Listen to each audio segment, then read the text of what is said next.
மக்களுக்காக அரசியலுக்கு வந்தவன் நான். கடந்த காலங்களில் ஊழல்கள் கிடைத்தவர்கள் மக்கள் அடித்து வரைக்கிறார். இது நிரந்தரமாக மக்கள் அடித்து விடப்படுவார்கள் என்று விஜய் கருத்து தெரிவித்தது. இதை பற்றி உங்க கருத்து? நிரந்தரமாலாம் எடுக்கல. அவரே பயந்து போய் 2 தொகுதியில தான் நின்னாரு. ஒரு தொகுதியில நிக்கிறதுக்கு தைரியம் இல்லாம 108 இடத்துல தான் ஜெயித்திருக்காரு. அப்போ தோல்வி எத்தனை இடத்துல? 234 இடத்துல போட்டு தோல்வி எத்தனை? தமிழ்நாட்டு மக்கள் பூரா அவரை ஒன்றும் ஆதரிச்சாங்களா? இல்லை ஒன்றும் ஆதரிச்சாங்களான்னு கேட்குறேன். ஆதரிக்கல. 3ல் ஒரு பாகம் தான் அவரை ஆதரிச்சிருக்காங்க. பிறகு எப்படி ஒட்டுமொத்த தமிழ்நாட்டு மக்களும் அவரை ஆதரிச்சிட்டாங்க? மக்கள் பூரா இனி ஆதரிச்சிட்டாங்கன்னாக்கி அது என்ன அர்த்தம்னு? 107 பேரை 108 பேரை இது பண்ணிக்கிட்டு ஒவ்வொரு வீடா ஒவ்வொரு தலைவர் வீடா இனி ஆதரிங்க. ஸ்டாலின் வீட்டுக்கும் போதான் தூர சக்தி தீய சக்தின்னு சொல்றாரு. எலெக்ஷன் முன்னாலே சொன்னாரு. ஸ்டாலின் வீட்டுக்கு எதுக்கு போனாரு? தூய சக்தி ஆட்சி அமைஞ்சுக்கிட்டு எல்லாரும் ஆதரவு கொடுத்துட்டாங்க. அதனால நீ இன்னும் வாய்க்கு வந்தபடி பேசினாக்கி அதெல்லாம் அரசியல் நாகரிகம் கிடையாது. ஒரு முதலமைச்சர் பேசுற பேச்சு பேசல அவரு.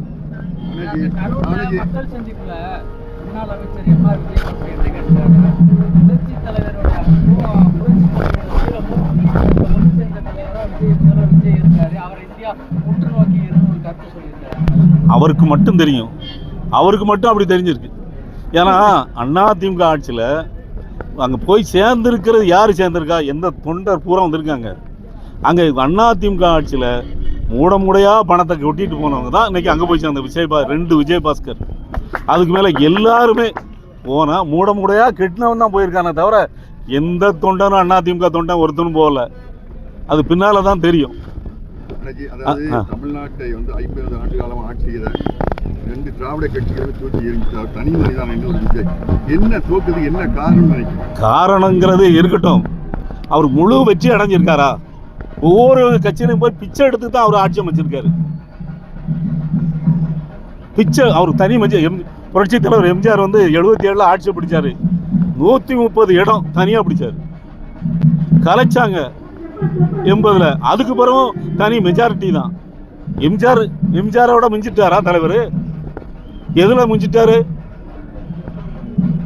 எதுலையும் மிஞ்சி போகல. அதிமுக எடப்பாடி பழனிசாமி பொதுச்செயலாளர் வந்த பிறகு தொடர் தோல்விகளை சந்தித்து வருகிறது. இதற்கப்புறம் மாற்றங்கள் ஏற்படுமா? வேற புதிய கட்சிகள் கூட்டணி சேர வாய்ப்புகள் உள்ளதா? தொடர் தோல்வி. புரட்சி தலைவர் எம்ஜிஆர் ஆட்சி இழந்திருக்காரு தோல்வியில. புரட்சி தலைவி அம்மா அவர்கள் தோல்வி இழந்திருக்காரு. மீண்டும் வந்திருக்கு அதிமுக. அதிமுகங்கிறது புரட்சி தலைவர் எம்ஜிஆரால் தோற்றுவிக்கப்பட்டது. புரட்சி தலைவர் எம்ஜிஆர் தொண்டர்கள் அப்படியே இருக்காங்க. புரட்சி தலைவி அம்மாவோட தொண்டர்கள் அப்படியே இருக்காங்க. இன்னைக்கு வந்தவங்க பூரா எடப்பாடியோட நான் பெரியவன் அப்படின்னு சொல்றவங்க பூரா வெளியே போயிருக்காங்க. இன்னைக்கு பொதுச் செயலாளருங்கிற தகுதி இப்ப பிரிஞ்சு போயிருக்கிறவங்க யாருக்கும் இருக்கா? அது எடப்பாடியாருக்கு மட்டும்தான் இருக்கு. இதை ஈக்குவல் தலைவர் அம்மா இருக்கும்போது எல்லாம் ஈக்குவல் தலைவராக இருந்தாங்க. இப்போ அதில் எடப்பாடியார் தொண்டர்களால் ஏற்றுக்கொள்ளப்பட்ட ஒரு தலைவராகவும் மக்களால் ஏற்றுக்கொள்ளப்பட்ட ஒரு மக்களின் முதல்வராகவும் இன்னைக்கு மக்கள் மத்தியில் இந்த தமிழ்நாட்டு மத்தியில் இருக்காரு. இதை பறிக்கிறதுக்கு பொதுச் செயலாளரை பறிக்கணும், அடுத்ததில் நான் தான் முதலமைச்சர் ஆகணும்னு சொல்லி இந்த விஜயபாஸ்கர் போன்றவர்களெல்லாம் திட்டம் போட்டு இன்னைக்கு கட்சியை உடைச்சிட்டு போறாங்களே தவிர வேற எதுவுமே கிடையாது. செய்திகளை உடனுக்குடன் தெரிந்து கொள்ள கீழ்கண்ட கேபிள் மற்றும் டிடிஹெச் நெட்வொர்க்குகளில் எம்நாடு செய்தி தொலைக்காட்சியை காணுங்கள். பாதகம் செய்பவரை கண்டால் நாம் பயம் கொள்ளலாகாது பாப்பா. மோதி மிதித்து விடு பாப்பா, அவர் முகத்தில் உமிழ்ந்து விடு பாப்பா. அண்மை செய்திகளை உடனுக்குடன் தெரிந்து கொள்ள இணைந்திருங்கள் எம்நாடு தொலைக்காட்சியுடன்.